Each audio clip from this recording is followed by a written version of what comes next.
I'm Mr. Biffo, and I welcome you to Digitiser, probably the only show about retro video gaming on the entire internet. Mock Mock! Hello, you. Hi! Hello.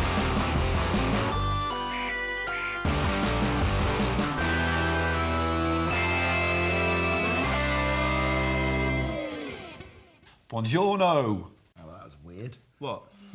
All of it. Hello. Yes, Digitiser the show. This is exciting, isn't it, everybody? The first episode, a new dawn of retro gaming. Goodness. Goodness. Goodness. I was gonna say garbage.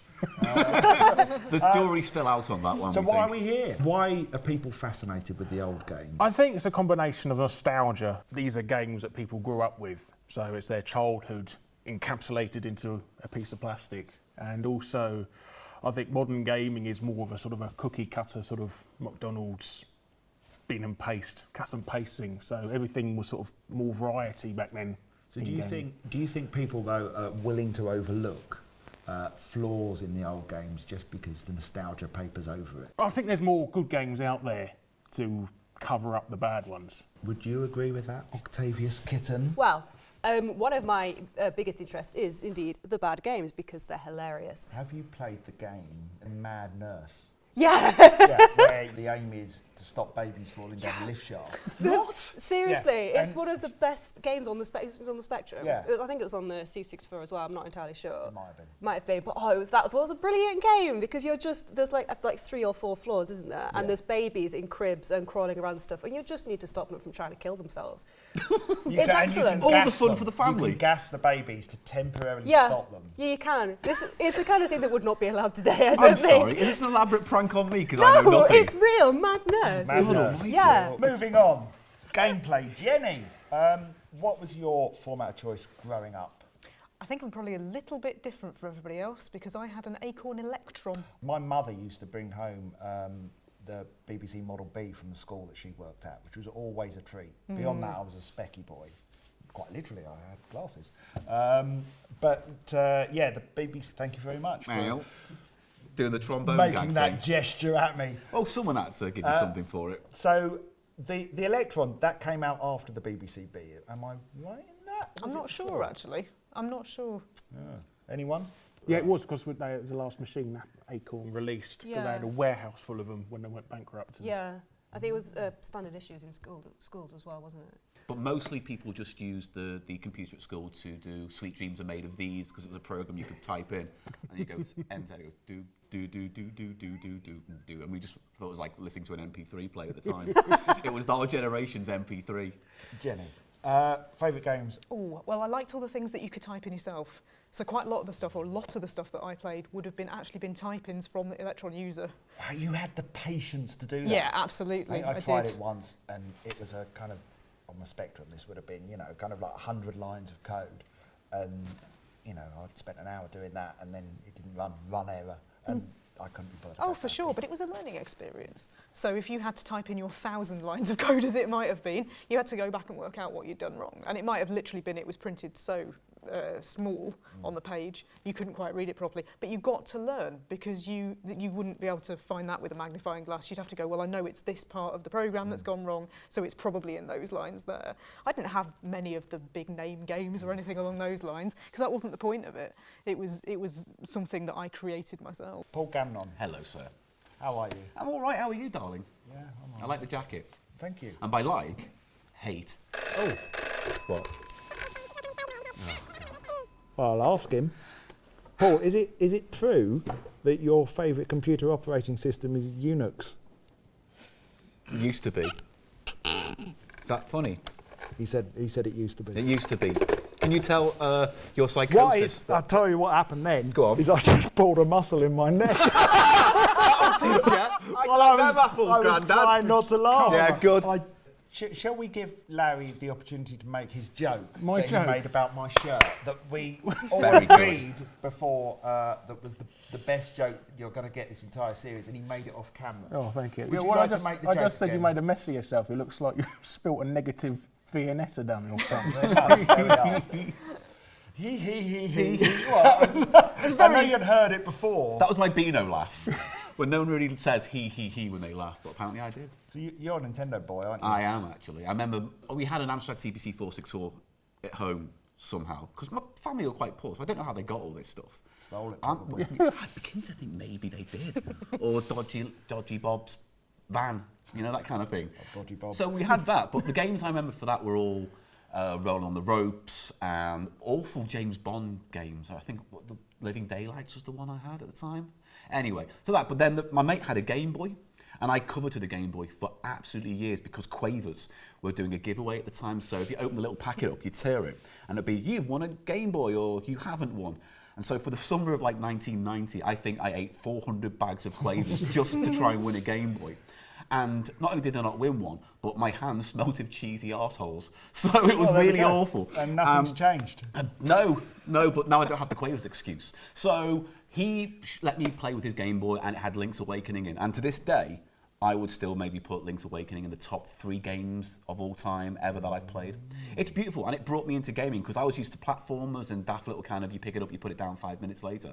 Zelda was the first one that made me engage in the game and the characters and the story, and it was beautiful. I think we should probably get on and play a game of our own. Let's do it. But first, who would like to see a beautiful boy?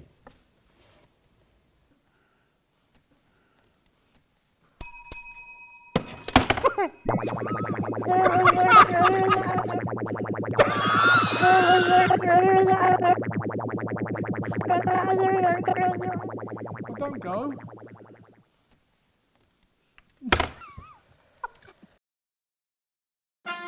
Hello everyone, it's the time of the show where we introduce a mystery guest. He is here now, lurking behind my big blue flaps. You know him as a YouTuber, a comedian, a man with a very brown sofa. He is Mr. Stuart Ashton, aka Ashton. Will you please part my flaps?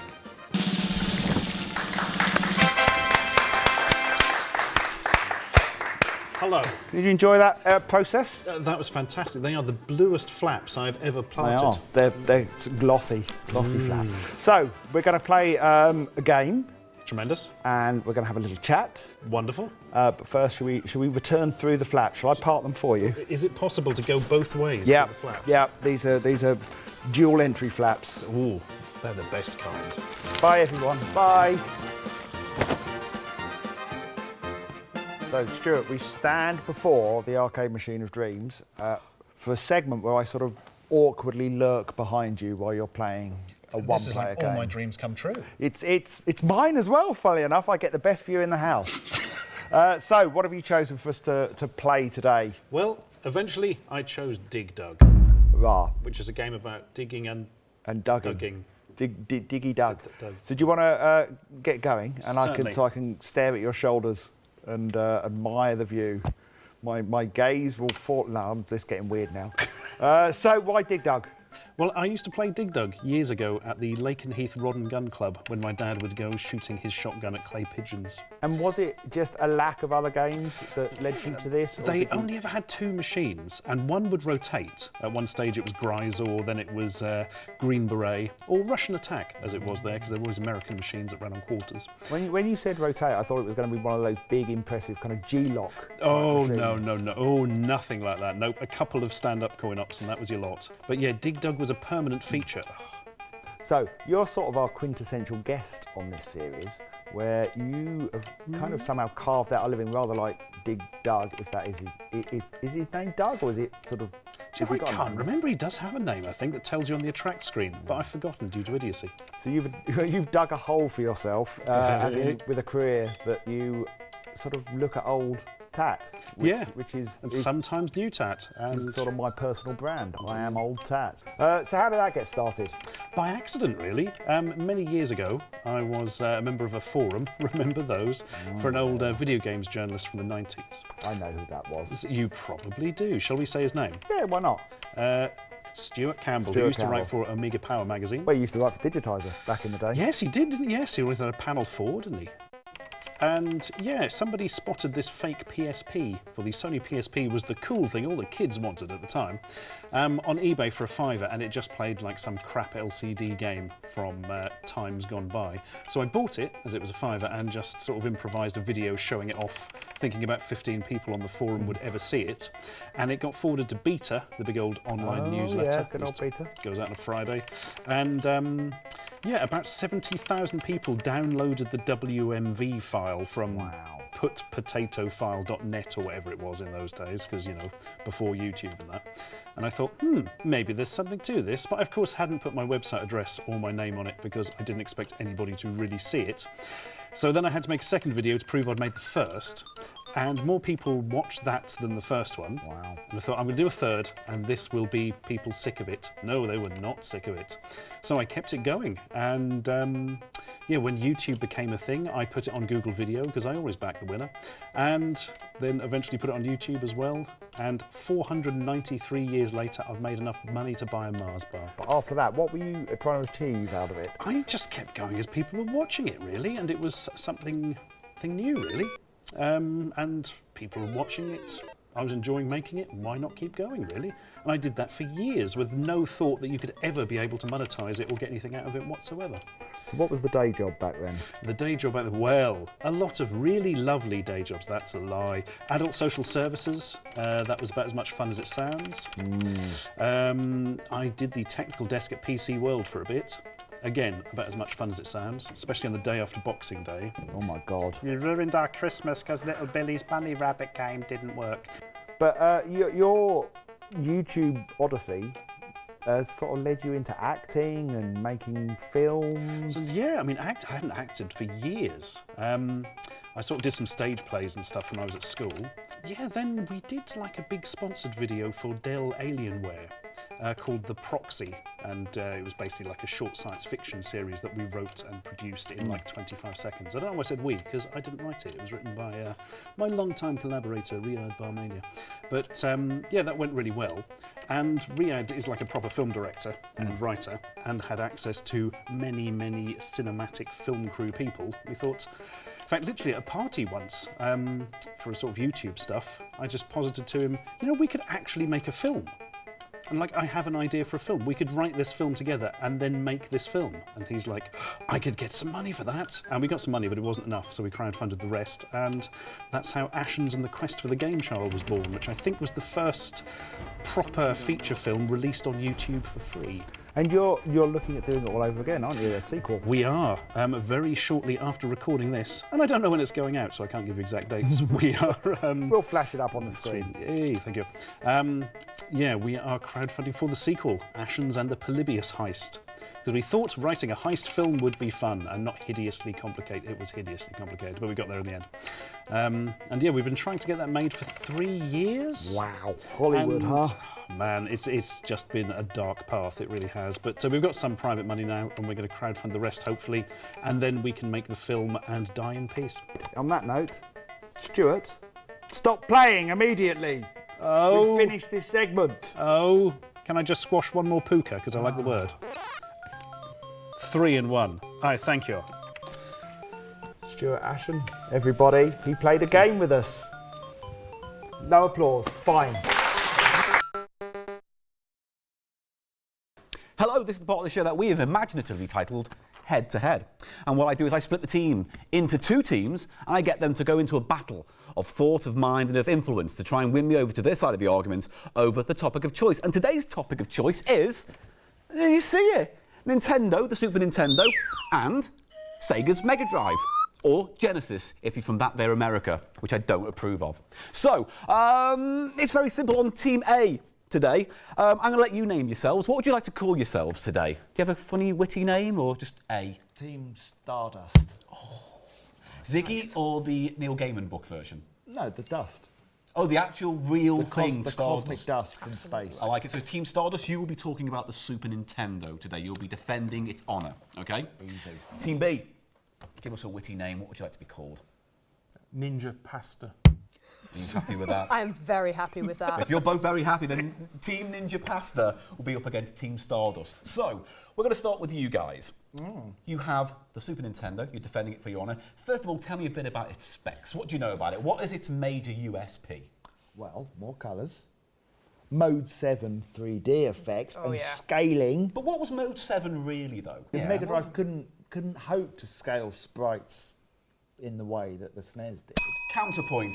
So, Team Ninja Pasta, is it true? What was so good about Mode 7? Didn't it have speed blast processing? It did. It was what was that then? Faster processor on the Mega Drive and the Super Nintendo. Yeah. And also with the Mega CD could do scaling and Could it? rotation, Mode 7. Yeah, We're not going to talk about the Mega CD in this Well, it's instance. an add-on. We're going to just imagine it's 1994 and all the kids have gone crazy for these. So I just want to talk about this.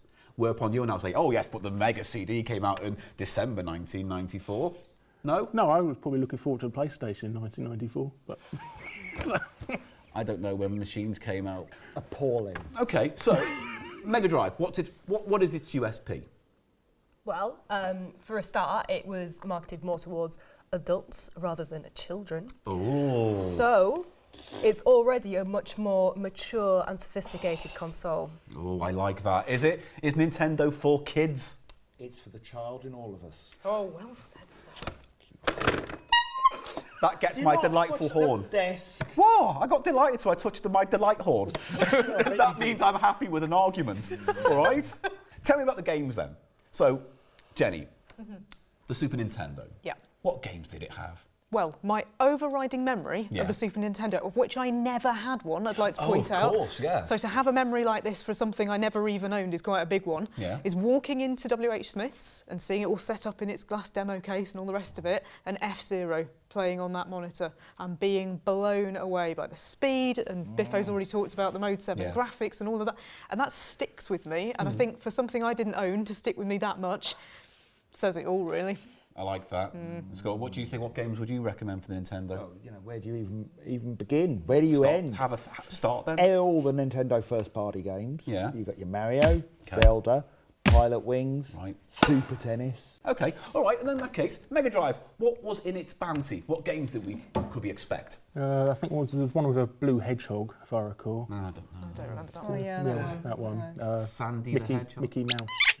The blue Mickey Mouse. there was actually a Mickey Mouse game. Yeah. wasn't there? Michael Jackson, the game. We had blood in games. All right, you didn't have that, did you? Didn't need it. They did. They Mortal just bled Yeah, sweat. we didn't have all the blood and gore, did We you? had the definitive version of Street Fighter 2, thank you very much. We had the at the definitive time. version of Super Street Fighter 2.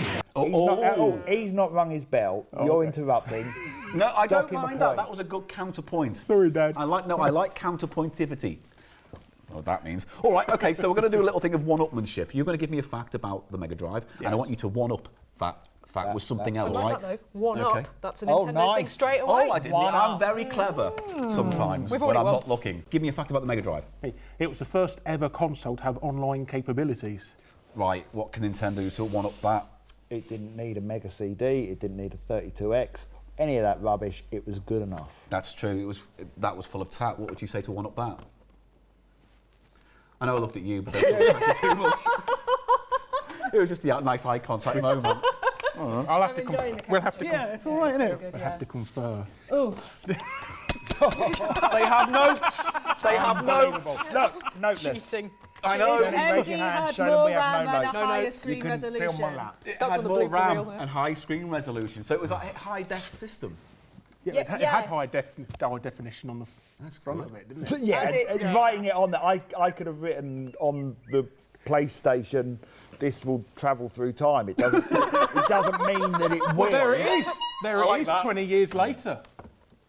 Oh. There it is. It's travelling through time. Oh, I see now. It was built. It's not was- working though, that's the problem. Yeah, but I did drop it when I got it out of the box. Yeah. Well, that's interesting. Okay, so one-up that then. We'll go one more one-up each. What can you one-up on that fact? What, the high GBS definition? what was it? All right. Well, Don't question your own Sorry. point system. just look at them, Jenny. I'm not talking about Octavius and Larry. I'm talking about the aesthetics of the machine. That's true. It's horrible. The Mega Drive is quite an horrible. ugly thing. Have you seen the colour of this? Look at the state of this. SNES always end up this really horrible, gross yellow colour. It looks like it's been in a heavy smoker's house for the last 20 years. Okay, eventually it ended up like that. We'd all look a bit yellow and desiccated after... And sticky. And sticky. I mean, I'm like now. But that never had the opportunity to go yellow because it's just a black brick, and it had to have other black bricks put on top of it. It looks like a Ferrari because it was styled after a Ferrari. Oh, whatever. What's this? What car is this? This is a friggin' a Panda or something. That's a Renault 5. Okay, That's what that is. Whoa. Speaking of someone who owns a slightly useless car, Yeah. some of us are secure enough in ourselves that we do not need a car that is an extension of our... Genitals. Yeah. All right, that's good to know. All right, well, in that case, I want you to... We're going to end this now, but I want you to pluck at my heartstrings. Give me a heartful, emotional reason why your console should work. We will start with Jenny. I'm going to give you one reason Go on. why this should win. Go on.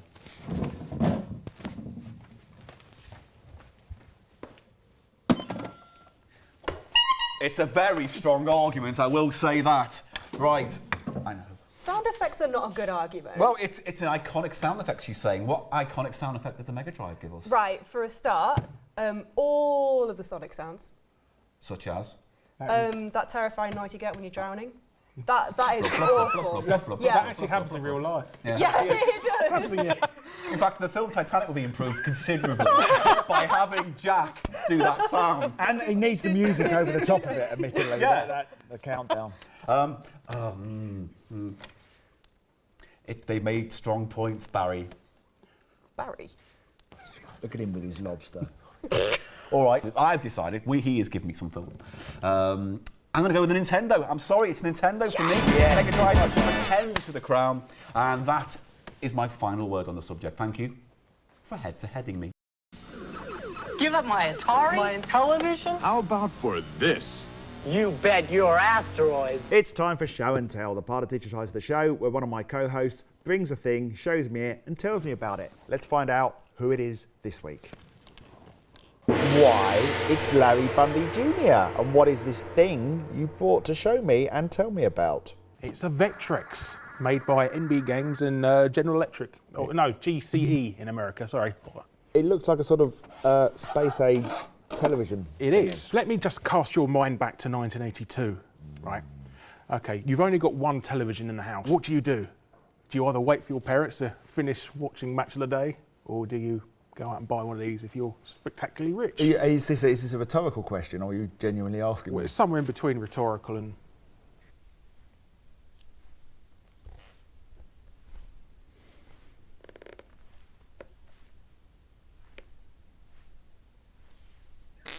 I mean, you could actually go about and buy another television for this price because it was a good £200-300 at the time, which is £500-600. You buy a rhinoceros with that in today's today's money. Or an ocelot. Rhinoceros. Rhinoceros, yes. Anyhow. Anyway, yeah, this is the Vectrex. It's not actually pixelated. So it uses the vector graphics. Vector graphics, that's the word, yes. I'm sort of pretending I don't know what this is, but I lusted after the Vectrex when I was a youth. Well, it looks like a little arcade machine for your house. Well, I had a particular thing for vector graphics. Star Wars. And asteroids. Shall we turn it on, actually? But, yes, How do we do it? Oh, Where's fun. the button? I can't see any. There's a fun button. I think it's over here. There's a knob. I do believe you've got to lift the knob up and let it drop down. So what? It's not doing it when you're blind. Would you like me to do it? Oh, You look nice, like you're making Yeah, sweet love to it. So you lift the flap. Lift the flap. And look down, at that. nice It's all tucked away. That is. I'm going to say it's a beautiful bit of design. Nice. It's also an analog joystick, that is. That's one of the first ever analog sticks. Anyhow, there should be a knob on here, the volume knob, that lets you turn it on. I might just let you do it because I Oh, like thank you. No, I'm not going to. I was just enjoying you hugging the Vectrex. I've turned a thing. Oh, I can hear a sort of buzzing noise. Buzzing. Oh, Christ. Mindstorm. So game built in then? We haven't got a cartridge. It is a free game built in. Tell me about the flappy bit of screeny thing on there. Oh, that is called an overlay. You can see the original graphics are just black and white. Yeah, it gives you a little bit of colour on the screen having an overlay. Would you like me to put it back now? Yes, please. Because I think that's a bit migraine-inducing leaving it off half the time. Anyway, yeah, this is Mindstorm. It is definitely not copying it's doing asteroids. That's quite an impressive sort of 3D ship thing at the Yeah, beginning. it's very that's- sort of that's smooth graphics as going well in. back to the time. Nice. So, are you playing it, or is it? No, a I'm just letting demo? it play itself. Oh, okay. It's got a funny little story, this game. It has got a bug in the game where it crashes after the 13th level. Ah, unlucky for some. It is. Actually, well, the funny story is they didn't discover this while making the machine because nobody could get that far in the game. The appeal for the Vectrex for me is it looks like a thing from the future. Even now, I just think it's beautiful. I don't think I ever saw one in person. I think, I may be wrong, they may have been exclusive to Boots. Oh, my God, of all places. Yes. So that's the first place you look for game systems, isn't it? In a chemist. Yes. So I see here, Yes. there is that's one of the cartridges, but that's not an original, is it? That is not, no. That is somebody's gone out in the future and made a flash cart. I believe Yes. that the games, a few years ago, they all ended up in the public domain. They did. So they're freely available. That's not illegal before you... Yeah. It's because the MB who had bought the rights of GCE, they were so embarrassed by the poor sales that when they went to make themselves look good to be bought by Hasbro, they actually gave away the rights. Idiot. I think MB stands for massive bellends, if you ask me. Because they had a load of these unsold stock, and they turned them into Elucia colour testing machines. Elucia? Basically, it's a colour test that lets you choose what your eyeball is your preferable colour to your eyeball. How does it... What, I don't understand. I don't Well, it doesn't- understand that. This is not gaming well, it's content. even- I yeah, it's appreciate that, definitely but not get gaming used to it. It's a psychological test, lets you determine what your brain's favourite colours are. My mind determines what my favourite colour Yeah. is. What's yours? Sort of yellow. Mine's purple, if anyone's wondering. Kind of lilac-y shade. Just before they sold, well, they gave away the rights for it, they were going to planning a handheld version of this. Fortunately, they heard in the news that Nintendo were working on some handheld system. Don't know what happened to that. And they got intimidated. They got so intimidated by Nintendo's success, no, we've got no chance. But this is more or less handheld, isn't it? I mean, you just Well, with with both hands. You could put a big strap on it. I mean, it's not much bigger than an Apple Watch.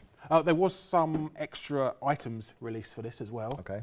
There was a light pen, so you could draw lines. There was a 3D glasses, which allowed you to see it in colour. Basically, there's a red, blue and green disc that spun round and round really quickly, and somehow they managed to get it work that it could tell the difference in colours on the lines. How bizarre. And there was plans to bring out a keyboard for it to turn it into a full computer. Good Lord. And run BASIC on it. Thank you, Larry. That's the end of Show and Tell for this week. Bye. Bye-bye. Bye. Bye. No wonder Vectrex was chosen 2-1 over Atari and Intellivision for real arcade gameplay. We're playing Video Game Pioneer or Murderer. Sorry, Pioneer. Pioneer, that's Can you correct, read that Paul. back correctly from the screen then, please? Video Game Pioneer. No, that says video game pin on ear. Video game pin on ear. Pioneer. It's Video No, Game no. Pioneer, Paul. Pin on ear. Are you mocking the spelling? I am mocking not only the spelling but your attitude. You Deal with the spelling wrongly, mistake. I think. Admit to the spelling mistake and I'll sit down. I'll stand here forever. Please just admit to the mistake. Right, moving on. So the game of this aim is to see if you can guess which of the people that appear behind me are murderers and which of them are video game pioneers. Yeah, so we're going to have team there and team there. See, I'll come up with proper names. Yeah, Brilliant. no, I Yeah, stand thank you. corrected. Look, Octavia said that was brilliant. Octavius, did you? Yeah. Did you? Brilliant. Yeah. All right, we're over. Can I also just say as well that I'm really pleased that the difference between a video game pioneer and a murderer is a very good thing to be able to Fine choose line. between. Yeah. So I'm pleased that I feel like we're going to come away from this as much safer people. I also want to know what a pin on ear is, so I'll learn that hopefully over the course of the next few questions. It's getting embarrassing for you now, Is Paul. it? Yeah. Now I really don't Well, they know might if be I'm both. being wrong or not. Now I'm really confused that you're right and now I'm wrong. Quiz me do, everyone. Video game pioneer or murderer? Murder. So, here's our first video game pioneer or murderer. It's Willie Higginbotham. He can't spell either. Well, let's not. The aim of this game is not to criticise the spelling. I'm spitting everywhere now. I spat on you, Jenny, and that is what you deserve. After. Thanks. Who is that? Right, it's your turn, team there. Willie? Is he a murderer or is he a video game pioneer? What do we think? I don't know. What do we think? Did he? Can I ask a question? Dissolve his victims in acid, or did he invent some sort of game on an oscilloscope or something? So, what do we think? Murderer or pioneer? He looks entirely capable of dissolving somebody in acid. It looks like he knows how to dispose of a corpse. Yeah, he I'll does. give you that. He looks, however, also dashing. And I don't think there's ever been a dashing murderer. Dennis Nielsen, he was quite dashing. He was also a bit of a card. I'm calling this. That's a murderer. Murderer? Is that your final I'm going answer? to go with Jenny. The answer is not a murderer. Well, I knew that. Where's my bell? It's on the other side. So what did he do? Nah. What did he do? What did he do? Yeah, he did. I don't know. Is this some Something like research that. that comes into this show? Then? He was a pin on ear. So, our next video game pioneer or murderer is... Jared Lee Lofner. That's definitely a killer. Look, he's got a name badge. Right, narrows it down. What do we think? He's got a very murdery name. Yeah. Yeah, double So barrel then, stabby Higginbotham. name. But I don't know. He looks like a guy who made PC games in the 90s. I developed PlayStation 1 games. He's probably the guy who created Spyro the Dragon or something. Octavius?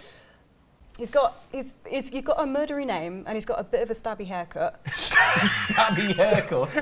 Love it.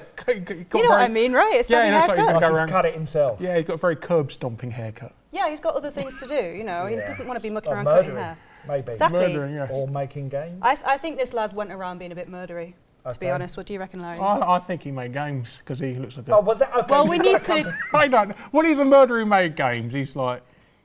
I think he's more murdery than gamey. I don't know. Well, you go for it then. Of course, he's Oh, yeah, so if I'm wrong, then Yeah, we're well. supposed to be a team, Larry. God damn it, man. Okay. Right, I'm gonna have to hurry. he's murdery. He's a murderer. Jared Lee Lofner is... Murderer! He's got to murder his name. Moida. It was Moida. What gave it away was the Lee in the middle. Yeah. Lots of murderers have a Yeah, Lee in the middle. yeah. Like, Jamie Lee another Curtis. example I can't think Jamie of. Lee Curtis was the one I was Yeah. trying to think of, but my brain just kept going Billy Ray Cyrus. There was a murderer with a Lee in the middle, and it's going to Lovely. bug me. Was his name Murder Lee Dude? Tommy Lee... Stabbington. Tommy Lee Stabbington from Murderville. Right. Moida. Moida. Moida. Ted Dabney. Murderer, not a Murderer. Oh my god. Okay, why are we laughing at Ted Dabney? I mean, he looks like murder face all over him. That looks like he was actually taken on death row Yeah. or something. Well, Look at his moustache, that's excellent. There's Mr. Bloody Ice Pick. It looks that like is. a piece of fuzzy Okay, felt. Team Mayor. Not Sorry, your go. sorry. Colin Ice Pick is real Is name. there any scenario in which that's not a murderer? No, because he's got the word Ted. Lots of great murderers have the word Ted. Murderer. We're saying murderer. Ted Right. Dabney is... Oh! Team Ne.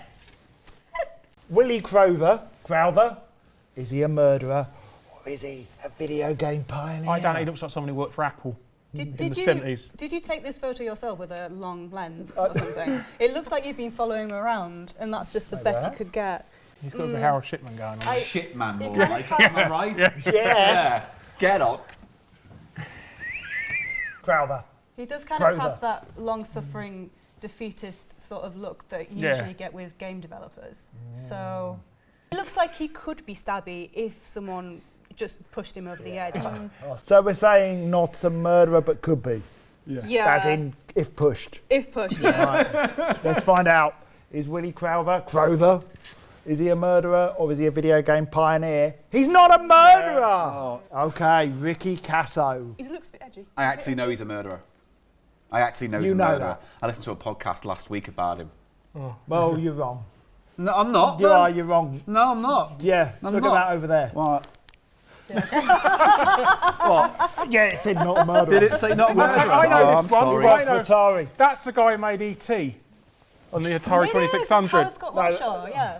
So he's not a murderer. Yeah, So he he's not a deserves to murderer at all. die. Well, for this such a is, crap you're not game. meant to have knowledge of these people. He's one of the most famous developers in gaming. He had 8 weeks to code, only 8 weeks to code ET. So he deserves a lot of respect, I He's feel. the guy who made ET. Okay, You've so got here's very a- little respect for our intelligence, haven't you? In this? Here's a question.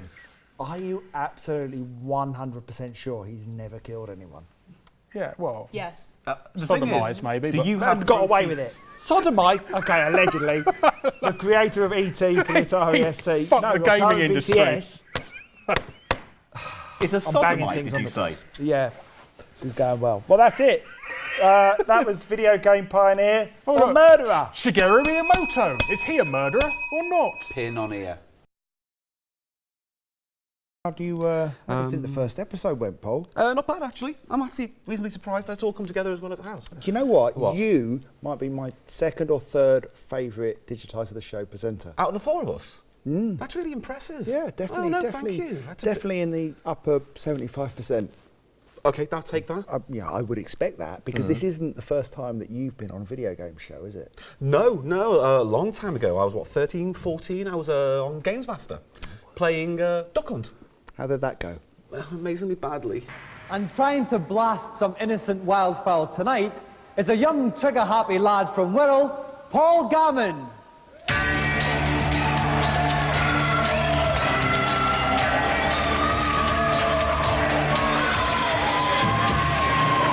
Welcome to Games Master, Paul. A little bird told me Yeah. that you'd had a bad experience on Games Master. I did. It was in front of all those people watching.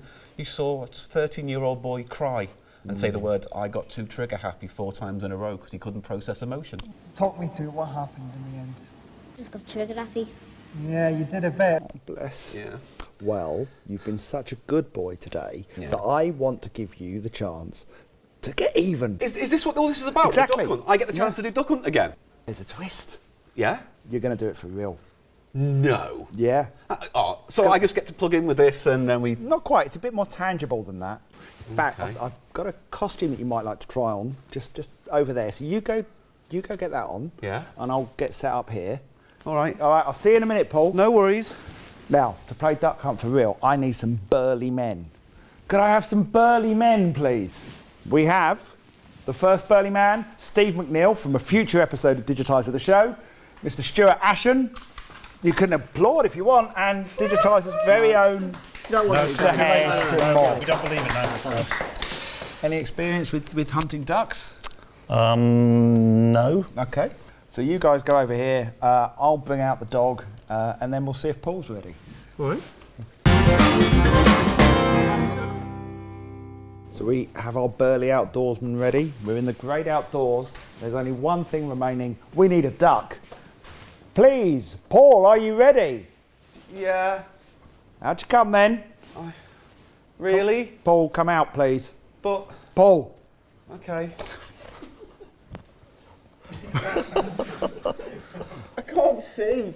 Hang on, you've put your colostomy bag down the front again, haven't you? That's my hatching pod. They don't have a hatching pod, Paul. This one does, You're a dumb baby.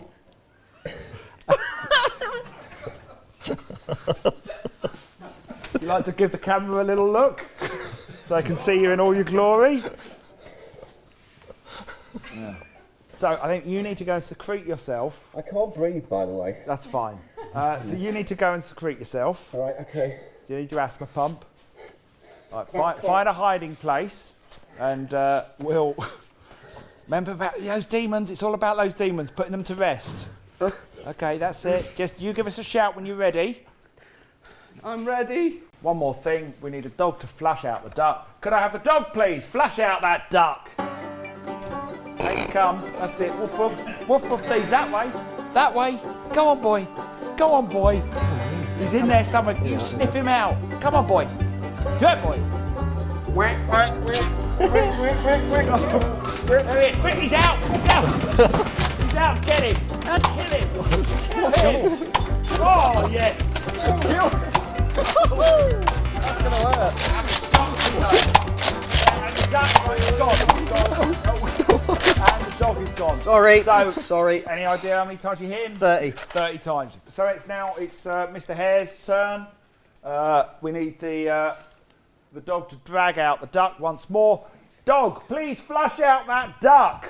Get off! Here we go. Kill him. Kill him. Purge the demons. Kill him. Kill him. Yo! Aim for the colostomy bag. Kill him. That's lovely. Yes. There we go. There we go. You need to make your way back, Duck. He's out. Oh, one last one at the end there. Okay, Dog, Well we've got one more. How many times? 29, 29, 31 times. Mr. Hares is in the lead. So, we need to just have a pause while we reload the gun. Stuart Asham, it's your turn to murder that duck. And can we have the dog flushing out the duck, please? Flush him out. Flush out that naughty duck. Don't kill yourself in the process. Come on, he's in there. Bring him out. Don't take that for an answer. Don't take that for an answer. Kill him, quick! Oh, he's got a gun. Oh, fuck off! It's funny, do you shoot at me? Do you do it? Is it funny now? Do it! I want you to do it! Is it funny? Is it? Hey, you think it's funny? Trigger happy. Yeah, you did a bit. But have you enjoyed yourself anyway?